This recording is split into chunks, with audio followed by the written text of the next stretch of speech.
Welcome to Bill and Rob's An Excellent Adventure. I'm Bill Tilley. And I am Rob Schulte. Bill, it's the duo once again.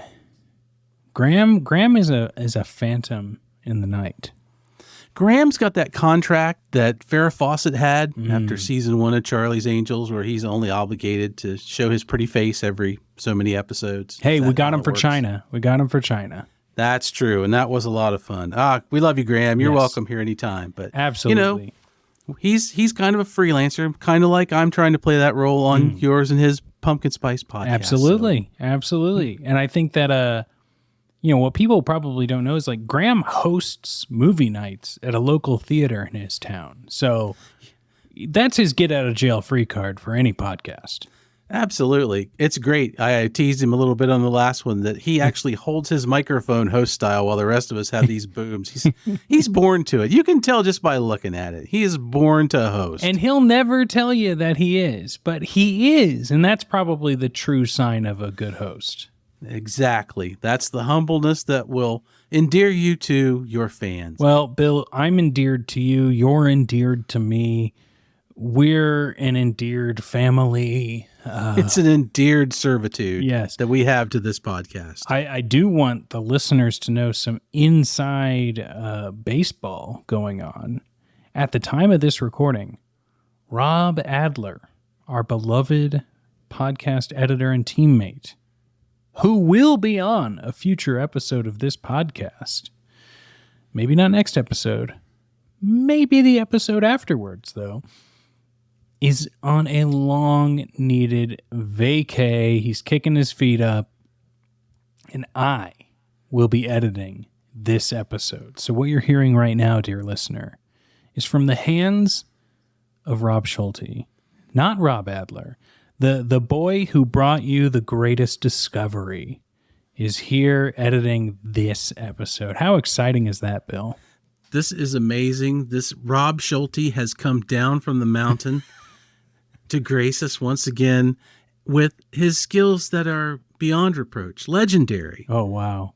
But I'm going to keep the style that Rob Adler has implemented. I won't be throwing in Seinfeld snippets or that's great or anything like that. That's the beauty of you, Rob. You're a class act. You come back into the fray. Everybody's just happy to see you. Like, this is going to be great and fun. So it all works out. You know how to keep the troops happy. Of course. Just letting people know it's real. Bill, I was going off on a weird tangent there. What are we talking about today?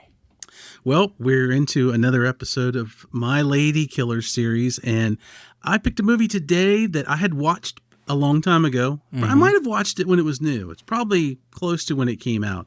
And I kind of had a fondness for it. So I wanted to revisit this one. This was a perfect chance. Yep.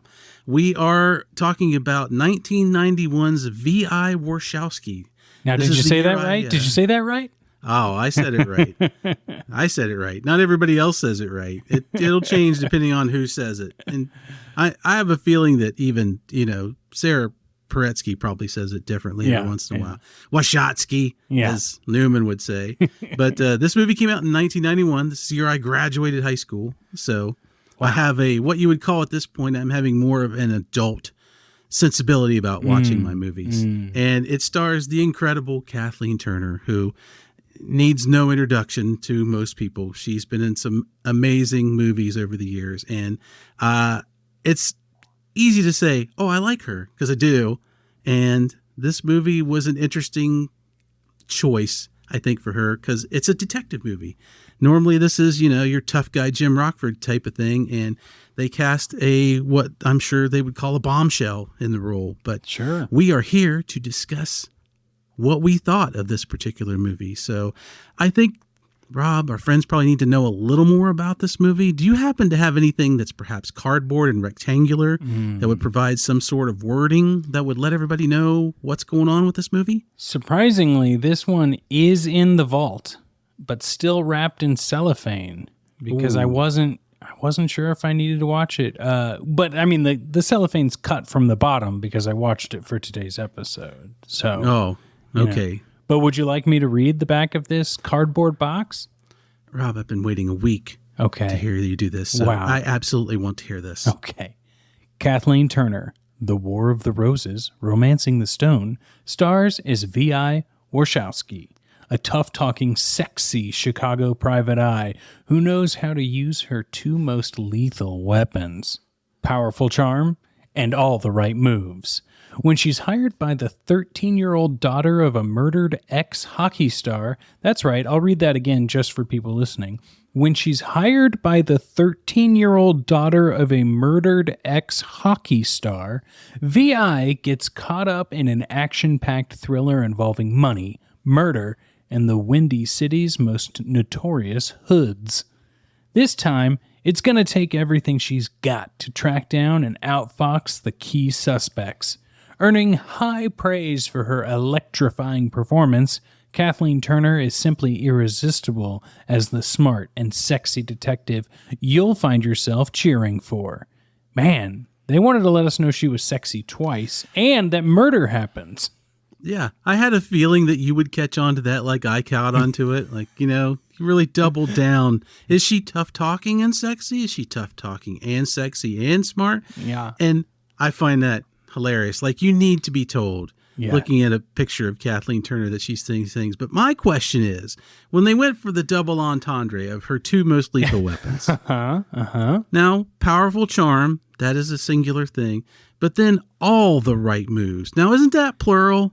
Yeah, I feel like this back of the box needs a little bit of a copy edit, right? Yeah, because it would be powerful charm and her only other right move. Yeah. That would be two things. Powerful charm and quick wit. How about that? Yeah, or absolutely. Shrewd detective sense, right? Yeah, I wonder if the person that wrote this one just had a copy of People magazine laying there and that just took it right off of her cover issue, because that's what that sounds like. Well, it's really great because we've got 13-year-old daughter of a murdered ex-hockey star, and then we got caught up in an action-packed thriller involving money, murder, and the Windy City. Yeah, well, we know murder happened. You mentioned that just a moment ago. So, Yeah, this back of the box chases its tail a little bit. and unfortunately, I'm gonna say it. I texted Mike Sachs, acclaimed writer, friend of the podcast, The Mike Sachs of Poking a Dead Frog and Stinker Lets Loose fame. And I said, did you ever see V.I. Warshawski? And he was like, never did. But I do remember how abysmal the reviews were. And I think that's saying something, that you never saw a movie, but you can remember the tone of the review for the movie. Mm-hmm. Do I agree with Mike after? Mike isn't saying he thought it was abysmal, but do I agree with that memory after watching it? Time will tell, but I'll tell you what, Bill, before we dive in, I had fun, and I'm glad this is on the list. This is a movie I am glad I saw, for sure. Well, awesome. Yeah. That's why we're doing it. Yep. But I know you had your eclectic movie taste in 1991, and before we dive into too many details, you can answer quickly and then expand as we go through our patented segments. Mm-hmm. Did this movie, was the most recent watching, how am I going to try to say this? Because I don't want to say, does it live up to what you saw? But did memory serve? Do you think you had the same feeling watching it this time than you did back in the day? Okay. I did. Overall, I did. I did not remember all the details of the story. I remembered all the high parts. Okay. The big pieces in the movie. I didn't remember actually the ending all that well. I'll admit that. Yeah. We should talk about that once we get there, because I think there's a few points. But the key smartass, but coy Kathleen Turner parts, all the things that she does stood out, and those I remembered, and those were what I pictured in my brain when I thought, this is what I'm going to see going back into it, and that is pretty much what I saw. Okay, well, why don't we dive in? As I said, I think I've said dive in about 8 times so far, but let's. Did you write the back of that box? I think I did. I think you've. I'm moonlighting as a time-traveling back-of-the-box writer. Young Rob Schulte in 1991's writing the back of the Kathleen Turner movies. VHS cover.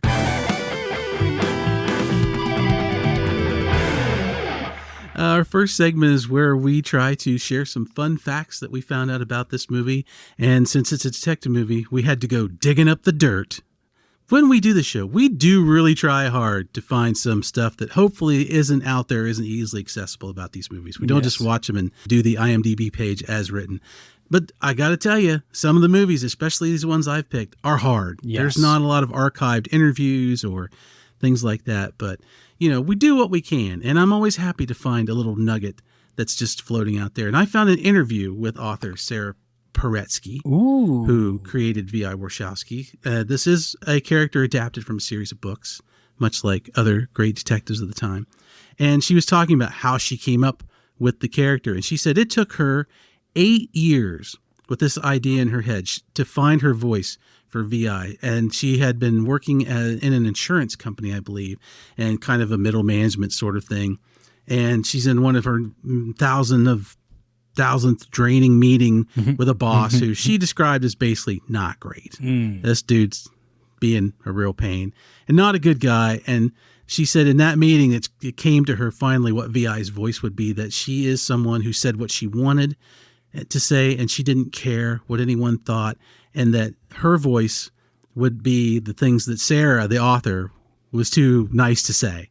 So she let all of what she was thinking, put all those feelings out into VI's voice, and that's what you get with this raspy, irascible detective, which, if you're thinking about somebody like that, watching this movie, Kathleen Turner in that sense, I think really fills the bill for what you want. But to think it took her 8 years of pondering, and I was having this conversation with somebody today about creativity. Folks, if somebody's kind of asking you if you're trying to be creative and they're doing the whine where it doesn't run on a clock. No.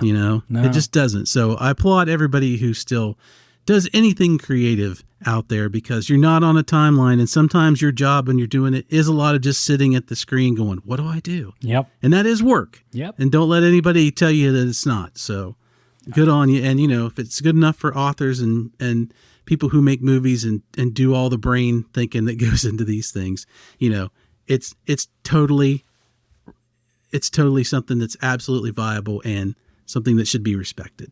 Absolutely. 8 years to find your voice is nothing in the scheme of things. That just tells you that she liked developing this character, right? Yeah. Yeah. And she didn't want to settle for less than what she thought was the best. And she wanted it to be true and respectful and actually symbolic of what a woman doing this job would be. So I think that's great. Yeah, totally. Well, mine's a little bit different, but something that really jumped out at me when watching this, Bill, and I went back and found the timestamp at 47:29, 47 minutes, 29 seconds ish. We get Kat, the young 13-year-old gal from Home Alone. You may know her as the sister who says, Kevin, you're what the French call les incompetents. All right. She asks Kathleen Turner, what happened to your face? Because Kathleen Turner got punched by Newman from Seinfeld. And VI says, it got betrayed by my mouth. Great line. Totally great line. Great moment. But it's an obvious, additional dialogue recording or overdub. And her lips do seem to be saying that sentence. I spent too much time looking at it. But she does seem to be saying it. But it's one example of many, additional dialogue overdub recordings that happen in this movie. And I just feel like something must have been up with the sound when creating it. Maybe it was the rowdy streets of Chicago. But I don't know if you noticed that. I think that, like you said, this was a tough one to find, cool little trivia. But I think this speaks to a film, right? A lot of British stuff, is the entire thing is recorded that way. You go into a booth after you've recorded the movie and re-record your lines. But this one is definitely interspliced and woven through. Yeah, I didn't notice it at first, but looking back on that, I didn't that particular moment. But the movie, now that you've mentioned it, the sound is incredibly clear in most instances, in the sense of it definitely has an ADR feel to it. And it is Chicago, and there are places that are loud, and there are some big room sets, but a lot of it is self-contained within smaller spaces that you should have been able to get sound from. So now I really wonder, did something go screwy with it and they had to do a lot of ADR? Because the thing that blows me away about ADR, and folks, I'm sure most of our friends know this, but if you don't, lots of parts of movies have to be re-recorded by the actors because the sound is no good. And the fact that most actors will tell you, like, they have to try to go back in and recreate that feeling in the moment of what they were doing on screen. Can you imagine this? Basically, a lot of times they have to act this movie twice. Can I tell you an example of someone who was just aces at this?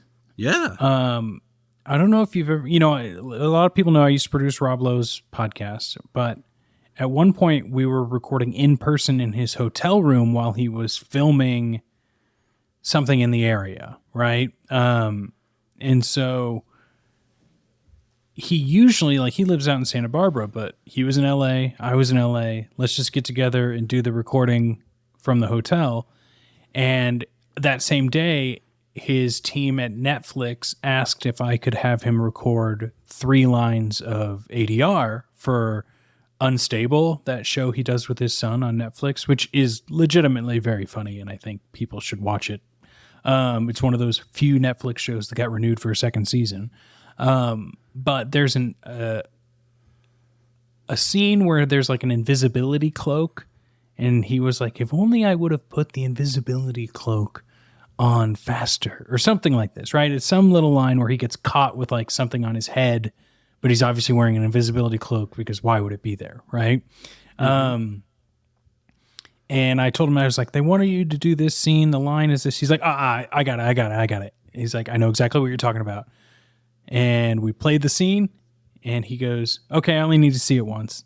Like, he didn't, like, some people, they need like a click track to make sure they put their lines to the words.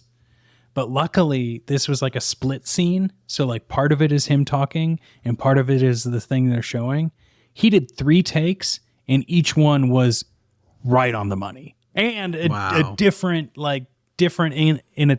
incantation, whatever. Not a potion, not a spell, but a different way of saying it. Inflection. There we go. And I was like amazed. I thought it was going to be one of those things that, since I had never done it before, like a real pain in the ass, but it wasn't. He's a pro. That's amazing.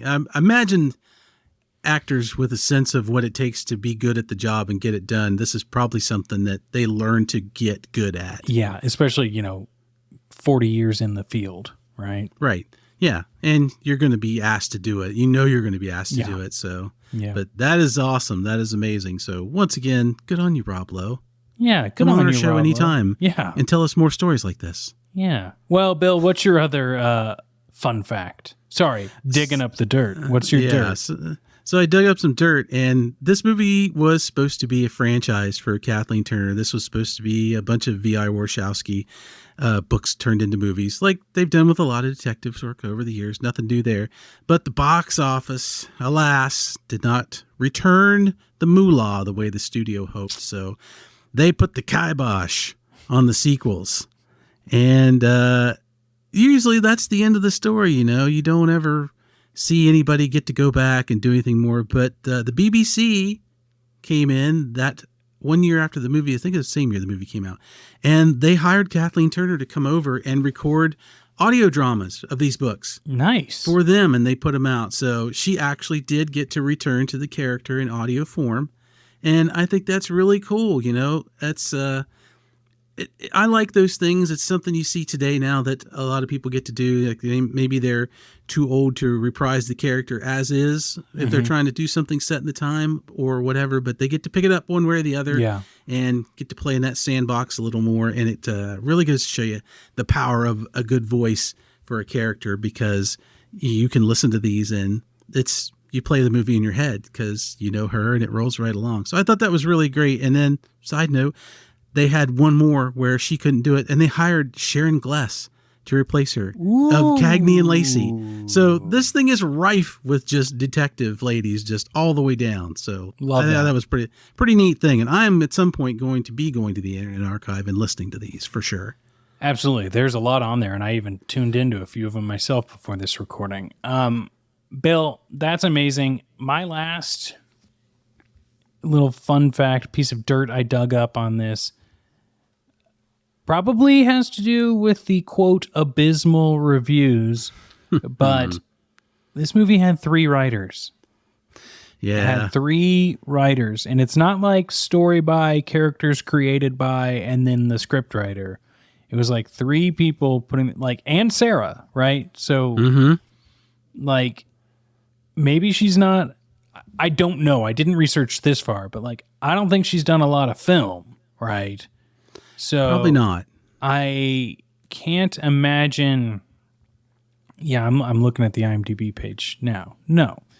But she could put a story together, right? And absolutely. Then you bring in 2 other people to punch that up, turn it into a movie. I think we're getting a little bit of like what Sarah was fighting about, what VI's fighting about in this. Sarah wrote a story, and 2 dudes have come in to turn it into a movie. But as we learn, there's a lot of conflicting things happening in this film that could have been, I don't know, trimmed into a more coherent tale.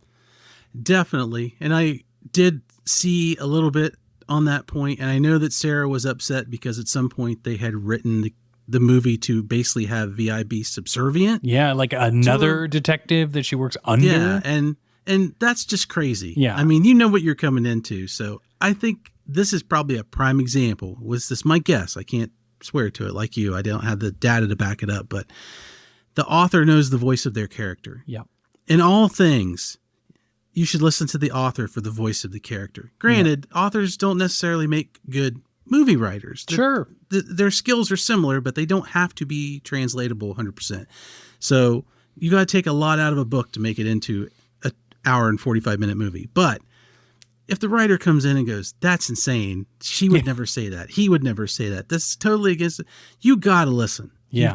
You've got to listen. And you're going to be better off for it because you change the story to match the voice. You don't change the voice to match what you want to put up on the screen. That is a bad way to be, and I think we're seeing the legacy of that in a lot of things today. So I applaud her for standing her ground. Yeah. It is something that we need to just be aware of. It's something that we need to make sure is, I don't know, be critical when you're watching your stuff, people. Like, it's okay to be critical about things. You can like it and still be critical. You can dislike and be critical, but don't be, I hate it because I think something is a certain way, you know? Right. Absolutely. All right, Bill, what's the next segment on the docket? Well, these aren't abysmal things that we're talking about right here. We're talking about things we liked, and these are things that we liked as much as VI liked a certain pair of shoes that she liked to put on to make herself feel good. So we are going to put on our ruby slippers and talk about some things we liked about VI Warshawski. So I went first last time. I believe the ball is in your court, Robs. I'm going to keep this right in the paint, my friend. That's a basketball reference, I think. Kathleen Turner is a great lead. I think she commands this film. It is one of the things that makes me like this film. You know, amidst all of the things that went wrong in it, but she's a great lead, and her portrayal as a private investigator like shows through. She is a down on her luck bullshit, or take no bullshit, brass tacks PI. The job that she's doing, this is me straying a bit because I like this. This is what I like. It made my imagination run wild. And the job of a PI seems really fun, especially when you forget about all the bad parts, like she's broke and gets beat up a lot. Yeah. Have you ever imagined being a private eye, a gumshoe? Countless times. I've looked it up before too. I've looked up like, what do you have to do? And there's a lot of hoops. It is. It absolutely is. You got to do a lot of schooling and a lot of accreditation to come away with that. And a lot of approvals from the city you're working in, too. Absolutely. It's not just go anywhere, do everything, show your ID and it cuts through. That's not how it works. And it is, of course, a lot of book work and, tedious stuff like that. It's all there. That's the joys of TV. They cut all that out and we just get to see the fun stuff. Yeah. But the gist of it being somebody to turn to for people when they've got nowhere else to turn, I find that highly appealing. Yeah. So all PI stuff just hits me right in my wheelhouse. Me too. I love it all. Me too. And I'm with you. I think she does a great portrayal of a detective. Yeah. Being who she is. Yeah. And that kind of leads into what I like about it. It kind of plays off of what you said. The movie really treats VI's detective life the same as the other great detectives, primarily male detectives that we've seen on screen over the years. Mm-hmm. She's got money trouble. She's got friends and family who don't understand why she does what she does. They're always after her to do something else. And she relies on her brain as much as her looks. She knows she has appeal and she does use it, but she's smart and she's strong. She knows Aikido, and we're told that, which is great. Yes. We're told it early. So she has skills to protect herself with. And in that sense, this movie does not shy away from the violence that we see in a lot of PI movies, because they don't just give it to the backseat because she's a woman. As you mentioned before, there are scenes she gets in fights. She gets punched Rockford style several times. Yeah. And it is deeply upsetting to watch. And part of that is because I can say, as a guy that was brought up in the time I was, you don't hit a woman, you don't do this, you don't do that. But to see violence perpetrated against a woman for any reason is really hard to watch. But when you watch it within the movie and you know what the movie's trying to do and you see how she reacts to it and just doesn't take it lying down, she fights back and she is not going to stand for any of it. It's really a good thing because she's strong, and that strength comes through on screen and it carries you past that moment like it should for anybody who's up against it and getting pummeled on by people bigger than them or stronger than them and are going to come out the other side one way or the other. And I think that's really, really great that they did that. And they didn't just make her like Batgirl in the 60s where she will high kick people in the face and never have a glove laid on her. Yeah. And that's something that a movie that we just watched that we like, China O'Brien, fell victim to. China never really gets hit in that movie. And if you're in the thing that you're fighting, you're going to get punched and you're going to get kicked. And VI gets her fair share of that in a way that makes sense within the story that we're watching. Yep. So that was great. Absolutely. I think this is an incredible movie, and it just goes more to what I said before. She's strong, she's a great lead, and she takes the shit seriously no matter how it's portrayed. It's wonderful. Bill, I gotta tell you, I started writing something very similar to your next like, and I was like, well, Bill's written it out in a more eloquent way than me, so we'll talk about this soon. So the quick thing I'll say is that another like that I have is that, like in a lot of these films from 30 years ago plus, I loved seeing raw 1990-ish Chicago.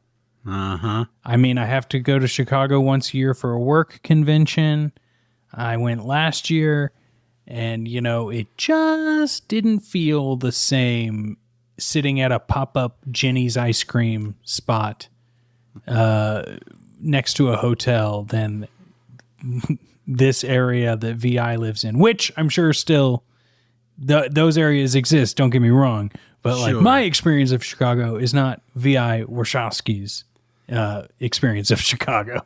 Oh, I believe it. And friends, it gives me great pleasure every time I get to serve up Rob some 80s and 90s scenery because I know he loves it. Yeah, well, and let me tell you, there were no speedboats on that river when I was there. There was architectural touring boats. Yes. Yeah, I mean, the fact that they worked in a speedboat chase in a Chicago setting is just ridiculous. It is a ridiculous moment. This movie needed more speedboat like scenes. I'll tell you It did. It had a lack of car chases. Yes. But it gave us this speedboat scene, which was good. And just great. It's some great stunt work. It's some great driving. The only thing it suffers from is the remark from the firefighter at the end that they just had to throw in, because at some point the movie every once in a while wants us to make sure that we know that Vi is a sexy woman and is coveted by men. Men are horny for her. Yeah. They love a powerful woman, Bill. They do. Oh, they do indeed. I'm sure that's exactly what those Chicago firefighters were thinking. She could be my equal. I should mate with her. We would have independent and strong children who can take a punch. Look for our V.I. Warshawski remake coming soon enough. Of course, after we make our Cool Whip film. Maybe, but I think you and I are smart enough to leave it alone. Yes. We don't need a remake. I think Cool Whip, the film, must take precedence. I like it. Coming soon to a theater near you in 2056. If you would like to be a patron, and if you are a patron and you know someone else who would like to be a patron, and we would like to have a writer's room, a virtual writer's room on how we're going to story break Cool Whip the movie, come on in, join Bill and Rob's. We'll get this going. I mean, I think Cool Whip the movie has legs. That's all I'm going to say. It's just such an amazing title. Yeah. It's just, we got to get like a Cheap Trick or, somebody like that to do the main theme. Just, we need an Up the Creek style. Yes. Bouncing, jamming soundtrack with lots of guitar. Okay. More on Cool Whip next episode. But, Bill, for sure. What's your other like? What's your other ruby red slipper? Yeah, I thought you would like this too, so I'm glad that you picked up on it. The thugs in this movie. Another, what I'm going to say, dose of realism in this movie. Yeah. They are not super suave James Bond villains. They look like regular dorks who you can see getting up into a life of crime. They're not pretty. They're not ninja assassins. They're not, black sunglass wearing motorcycle Uzi carrying guys. They don't look like John Wick villains or anything like that. And since this is who VI would probably come up against most of the time, if this was a real person doing real things, it's believable when you see Kathleen Turner, a woman of her size and the martial arts skills that we're told she has, and she's able to fend them off, and you think, of course she can fend them off, and she probably has to do this on a regular basis. Yeah. So you watch and you're like, well, that's probably how she would go. She's probably kicking these guys' ass most of the time, or dudes like him. And so, of course, she's going to kick their ass now, or she's going to at least give it a good whirl unless she gets outnumbered. Even the main thug of the movie, Wayne Knight's chief number one guy. Lurch. Just going to say it, not an attractive man. He is a tall dude who's kind of bulky, but mostly in the gut wearing a tracksuit. Yep.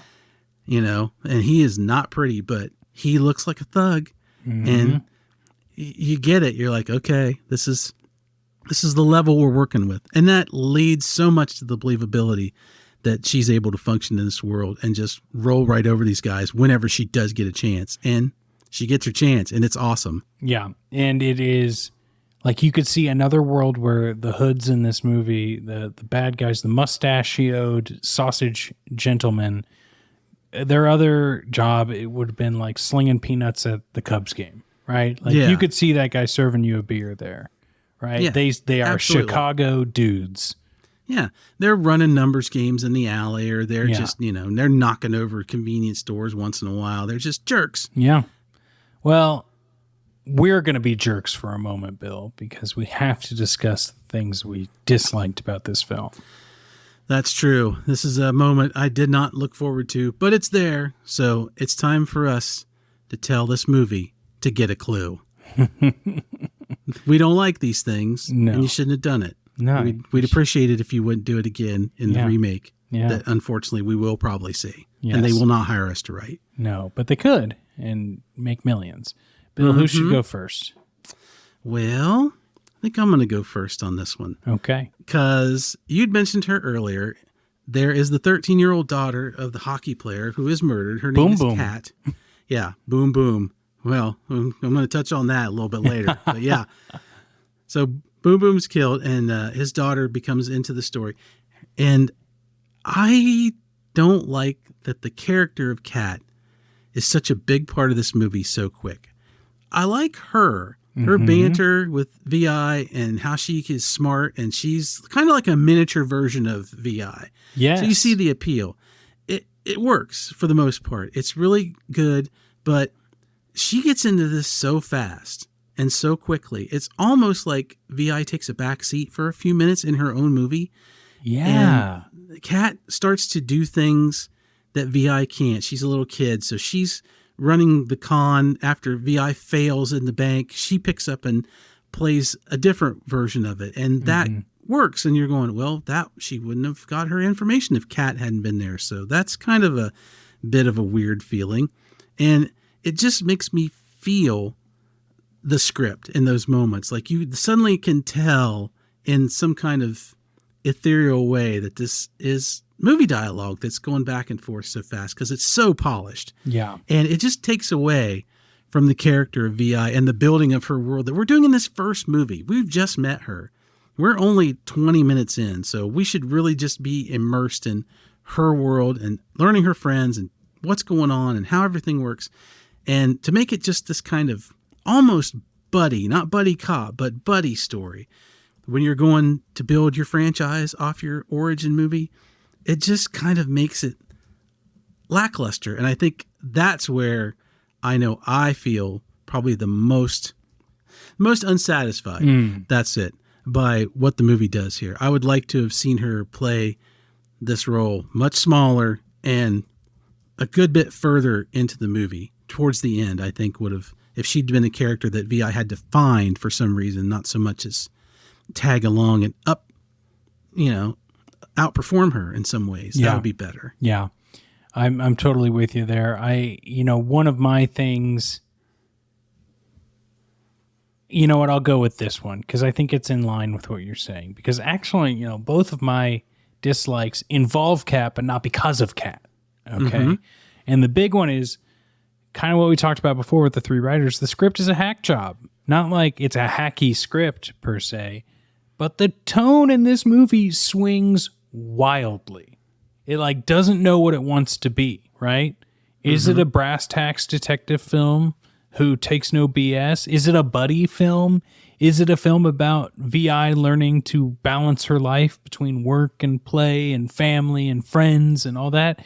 Because it's like it gets split up into three segments, and then those three segments or those three tones, let's say, and then those three tones are chopped up and put into different scenes throughout the movie. When this was in that middle section where Kat is the buddy and they're first rule of detecting, follow the money or whatever.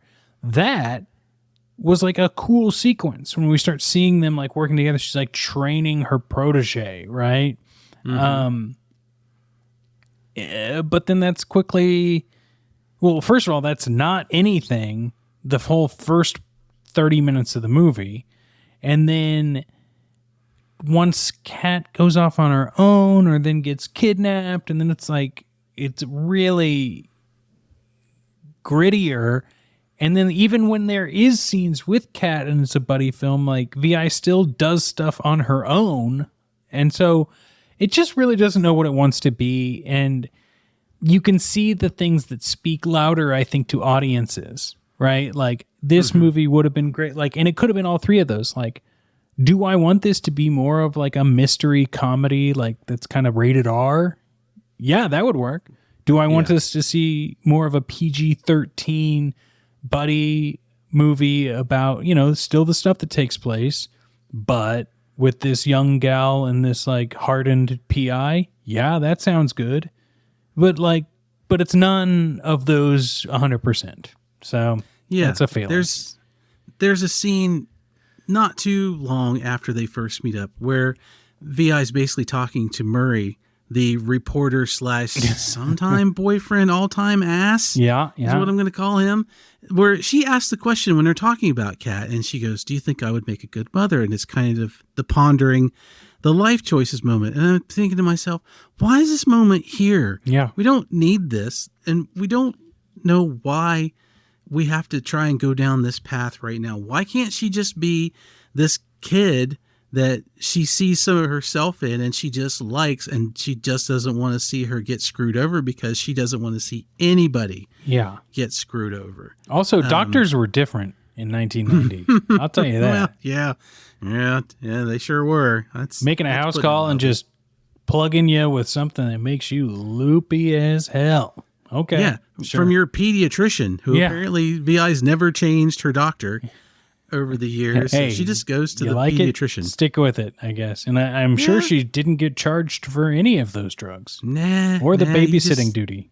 Nope, none of that.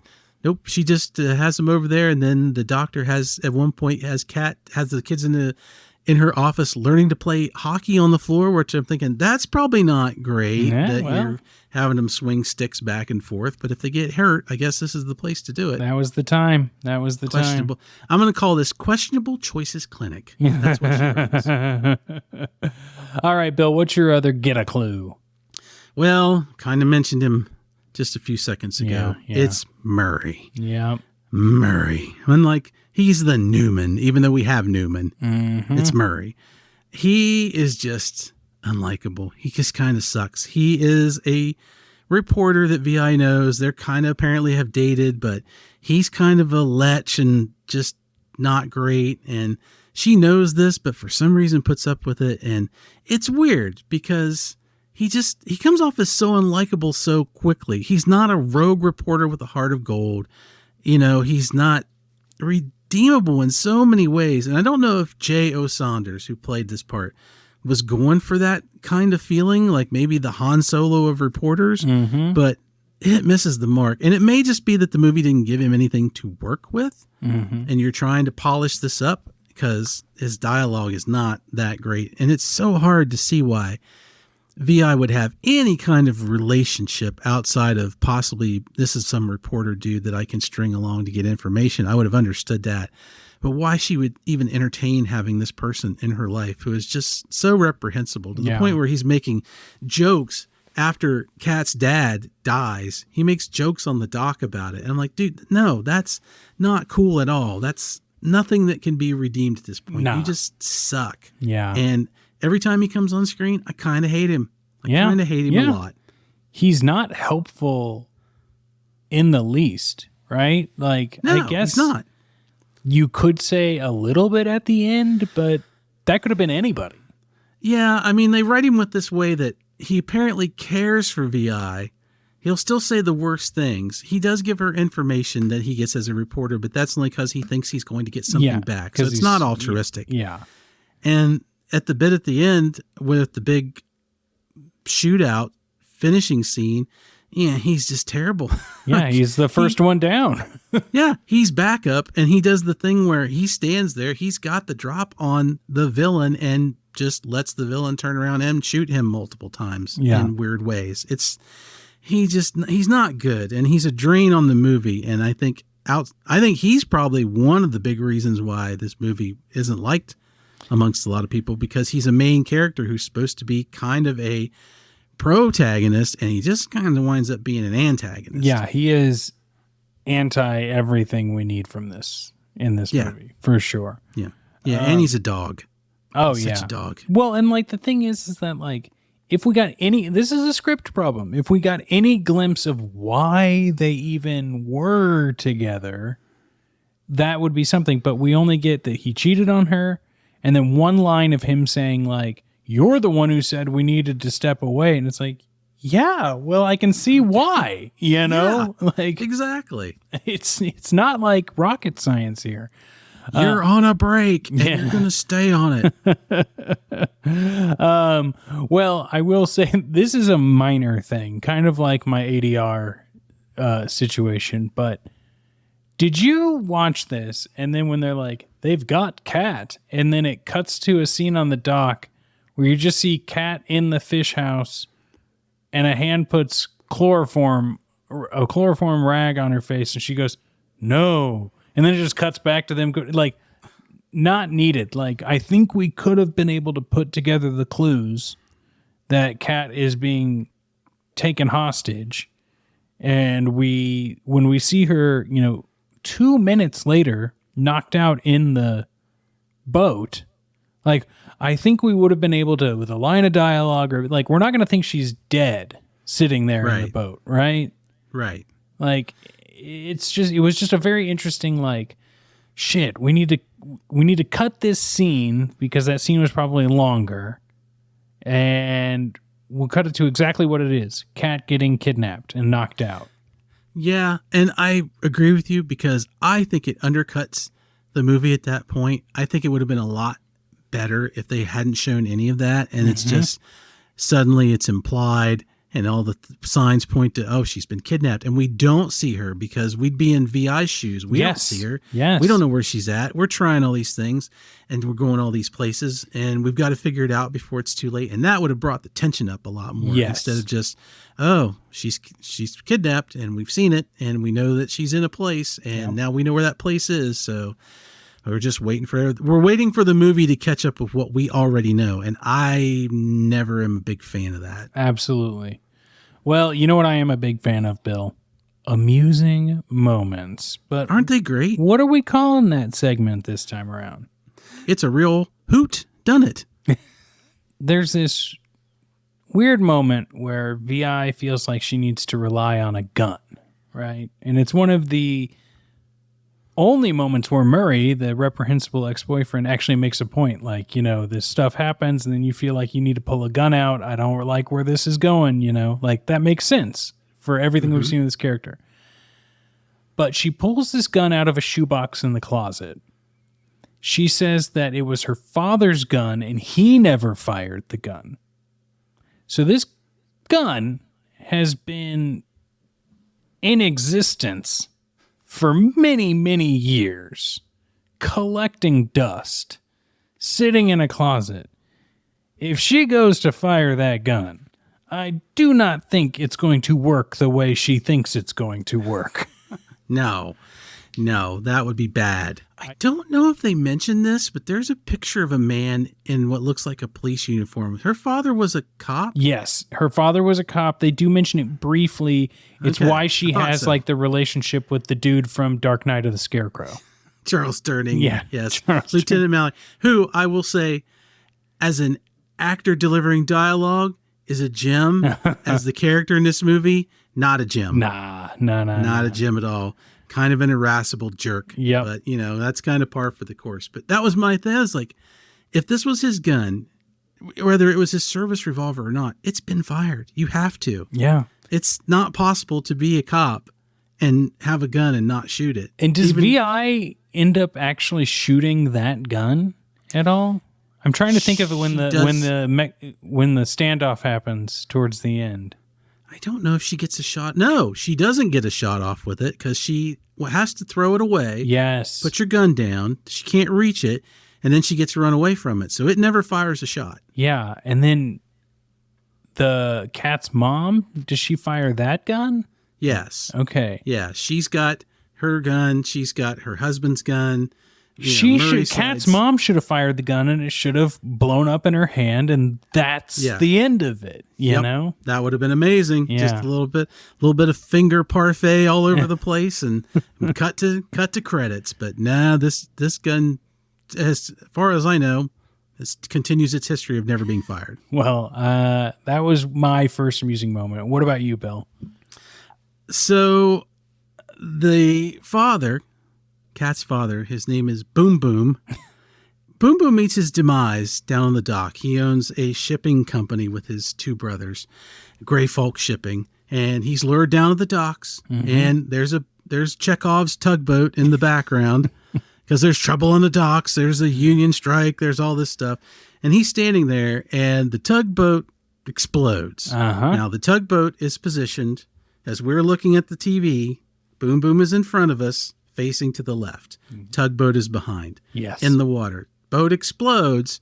Now, instead of Boom Boom being propelled harshly into our faces, into camera view, Boom Boom is instead propelled 90 degrees in the wrong direction according to physics. Through trampolines, straight past the explosion and into the water. And I let out a laugh out loud when I saw this. It was hilarious. This was a stunt that was well timed and well delivered, but I don't know if they just got down there and they went, this freaking boat's in the wrong place, man. I don't know what we're going to do. And they're just like, you're just going to have to go for it. That's all we got. Yeah, just do it. Yeah, physics defied. Oh, man. Well, here's my other thing. So the villain in this movie, the ultimate villain, Boom Boom's got two brothers. We don't really know which one's the lead of this. Like, we haven't even talked about it. Like, the whole thing is that, like, Boom Boom and his brothers own this piece of land in Chicago that has a fishing dock on it, and they want to sell it to this, like, landfill corporation for millions upon millions of dollars. But Boom Boom left it to Cat, even though Cat is now legally... Okay, I'll get to my amusing moment, Bill, but this is like... No, this is important. This is 90s law, right? Like, now this wouldn't even be a question, right? Right. Cat would not be able to stay with Kathleen Turner, V.I. Warshawski at all. No. The mother has legal obligation and the legal custody of her daughter. Right. But for some reason, this movie forgets all about that legality and says this 13-year-old gal can live wherever she wants. She doesn't like her mom, right? Right. And it would be too much to put in this film some sort of emancipation process. Sure. So it forgets that, like, whatever Cat owns as a minor, her mom technically owns until Cat becomes an adult. Like, right. That's how it works, right? It is. The one thing is the piece of land where the fishing shack is, where a lot of this happened, it belongs to Cat because the grandfather, Boom Boom and Brothers' father, left her that piece of land when he died. So she owns it outright, is how the movie explains to us. Now, I'm going to assume that it's some kind of trust, and the trust would be, of course, run by the father. Because she is a minor. Which is, we find out, is why they want her back, because they need the last piece of land to sell to big land corporation for a big-time place to charge a lot of money for. And in that sense, I'll tell you, outside of what you just pointed out, and the fact that the movie doesn't know anything about law in most ways, the story and the twists and turns of it are really good. Yeah. This is a good fodder for a detective story. This is some real basic guts into it, money for dirt kind of thing. Who done it? Who's in charge, right? And VI has to figure it out. That's not handed to her. It is detected throughout the movie, and I'm glad that part happened, even though the actions of the people involved don't make a lick of sense in some ways. I do think I want to talk a little bit more about that when we get to our rating system. So remind me if we don't. But we'll get there in just a second. We find out that the villain, the main baddie, besides Cat's mom, is the brother Trumbull, played by Charles McCaughan? I'm going with McCaughan. Okay. He might be the least threatening villain. He's supposed to be this gruff, dangerous artist who does art by welding big pieces of metal. Like, I think he's building the set to barbed wire in this movie. But this is the land that they're going to use for Steel Harbor. Yes. They're just going to pick that land up and move it. Yes. But he really just looks like a bad guy from West Side Story, right? We see him a couple of times in, like, a fancy, nice overcoat when he's going to a meeting. But most of the time we see him in a refinery doing his art welding, wearing the cleanest overalls with no shirt on and the biggest head of done up hair with mousse. Like, he looks like he is about to dance fight V.I. Warshawski in this movie. Yeah. He is 100% flammable. Yes. Yeah. And it was just so funny watching this being like, I am not worried about you at all. But the movie points to you being the bad guy every step of the way.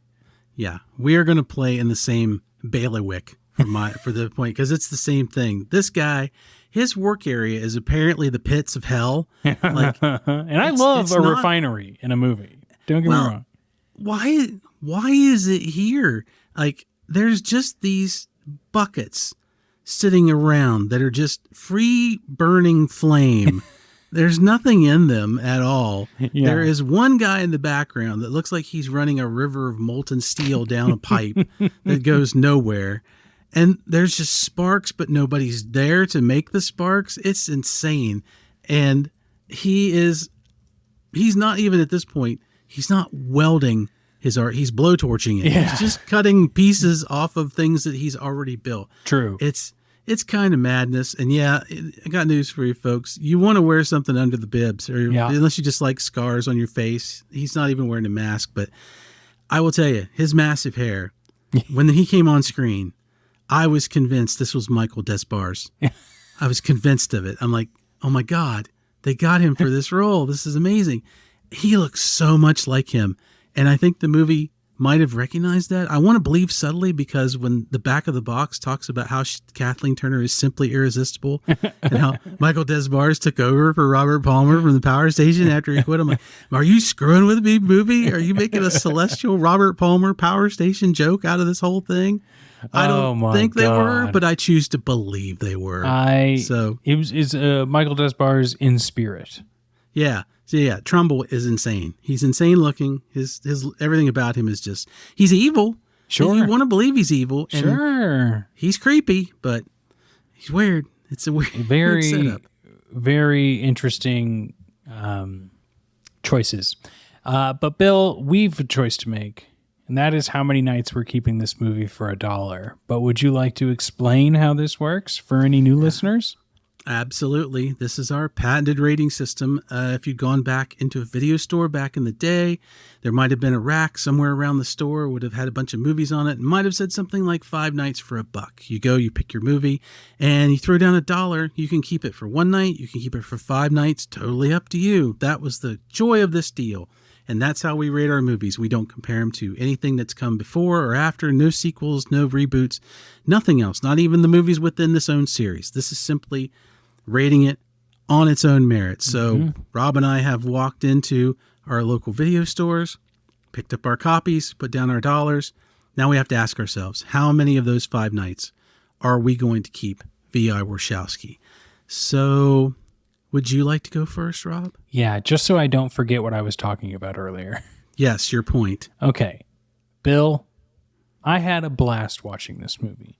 You know what I did? I set up my little walking pad treadmill, and I watched almost the entire thing in one little stroll. Okay. Wow. And that doesn't happen often.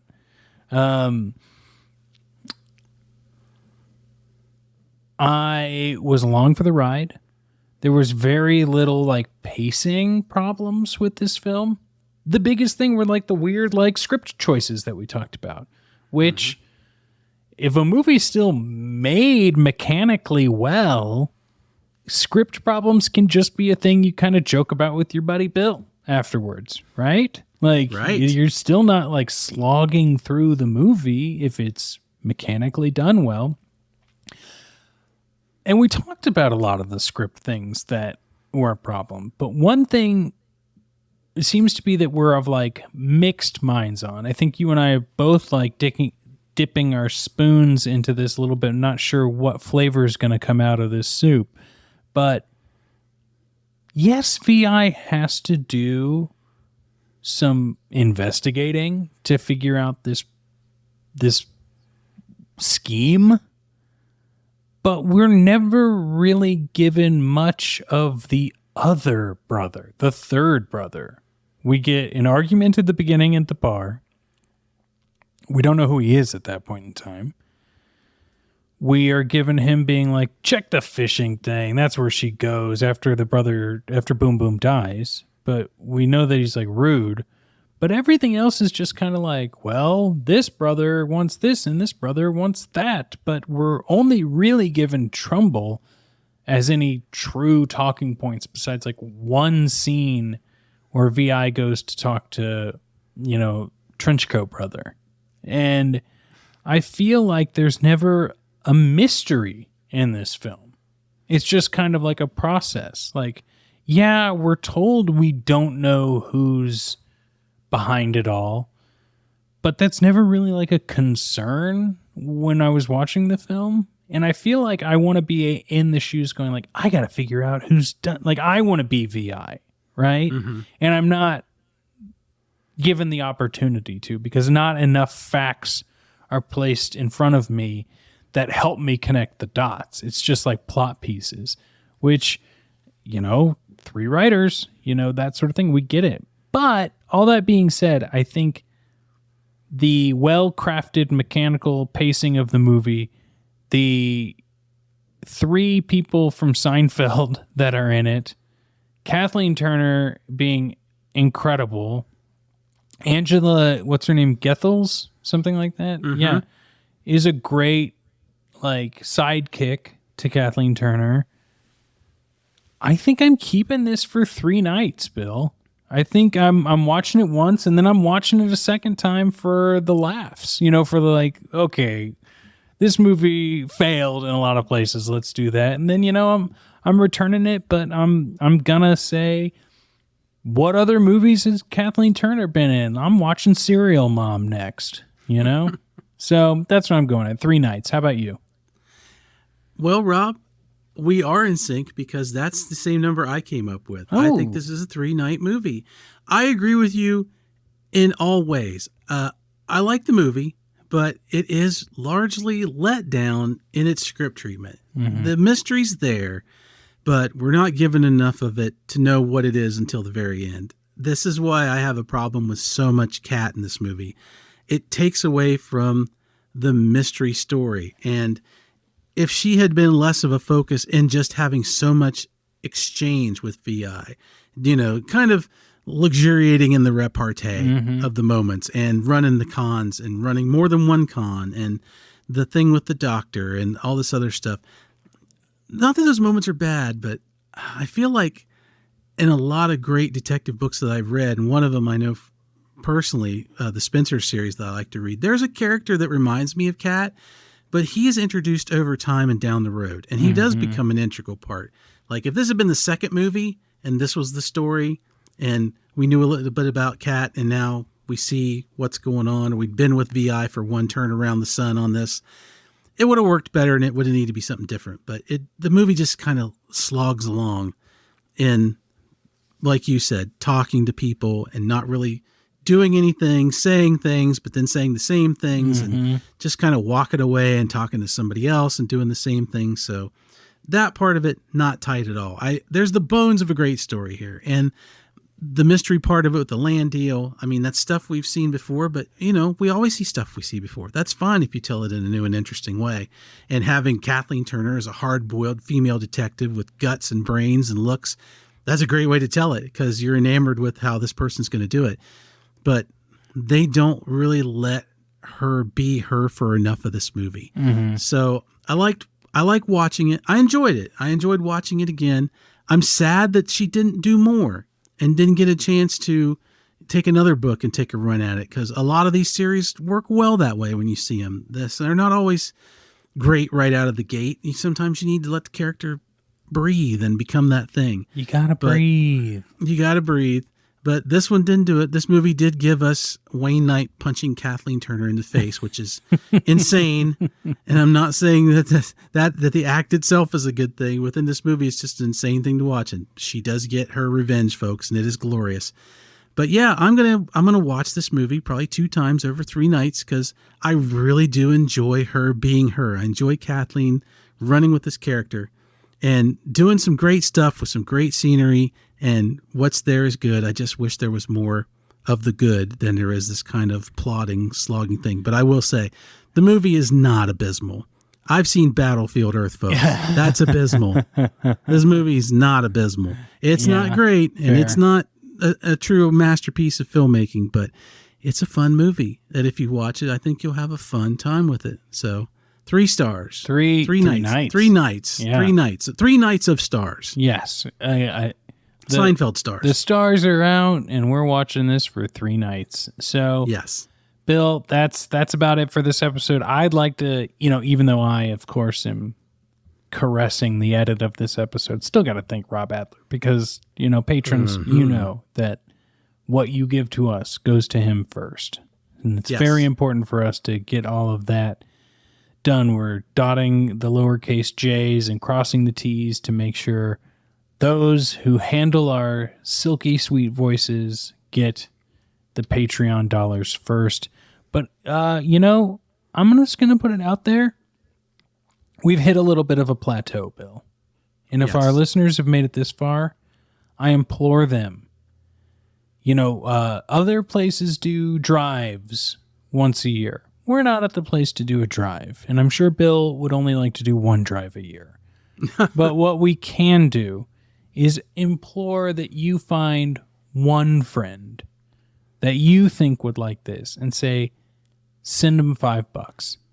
Test it out for 2 months. If you don't, you can pause your membership. You can always, we're not gonna throw a shade if you cannot join the Patreon anymore. But just find one friend, because then one day maybe that friend will find a friend. And we're just trying to Calgon this. Absolutely. Podcasts and productions like these live and die by sharing them around. There's no advertising. There's none of that. That's how people find things. So anything you can do to get the word out, we appreciate it.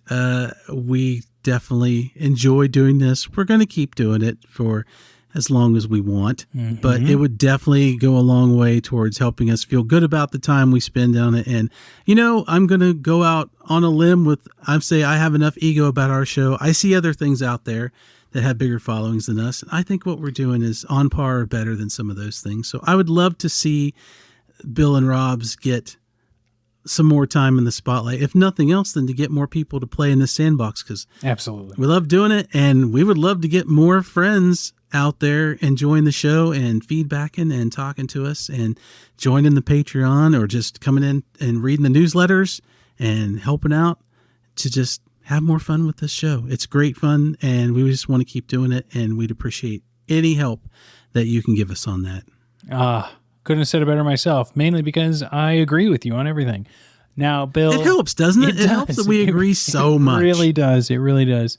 Well, Bill, we're recording this on National Pizza Day, and I need to go have some pizza pie, maybe Chicago deep dish style. You never know. You could do that. Rob, before we leave, we didn't do this last week. Should we announce the next movie coming up so people know what to watch? Well, seeing as I already watched it this week, I think it would be the perfect time to let everyone know. Bill, what are we going to display to the people next week? Well, according to the schedule I'm looking at, we are going to watch the 1993 Bridget Fonda spy thriller, Point of No Return. And I have a lot of thoughts on that. That's great, because I've seen this movie many times when it was new, and I had many thoughts about it too. And y'all, maybe just don't Google Luc Besson before watching this movie. No, skip that part. Just watch the movie. Just watch the movie. Bill, I'm really looking forward to it because, well, we'll have to talk about it then. But I will say, like everything you bring to the table, I'm glad I saw it. I'm glad to hear it. Me too, pal. All right. Well, we'll see everyone next time on Bill and Rob's An Excellent Adventure.